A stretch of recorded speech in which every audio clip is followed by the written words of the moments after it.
बन दुख से नाम फेमस भेल छै फेसबुक से करे छे बात खाली गोली बन दुख से नाम फेमस भेल छै फेसबुक से अभी बात छी कोने जा बजर नहीं छ सेना सुपौल जिला घर के फिकर नहीं छै अपन बापू के छोड़ के कोनो डर नहीं छै छुई दत कोनो साल में जिगर नहीं छै सहरसा जिला घर के फिकर नहीं छै छुई दत कोनो साल में जिगर नहीं छै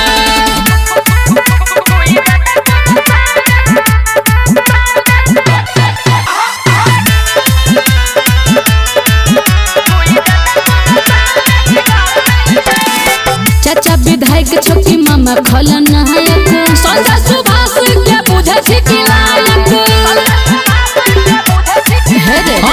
चाचा विधायक छोटी मामा खलनायक संजय सुभाष के बुझे छी कि लायक किसर खुद छी तोहर लीडर नहीं छ सही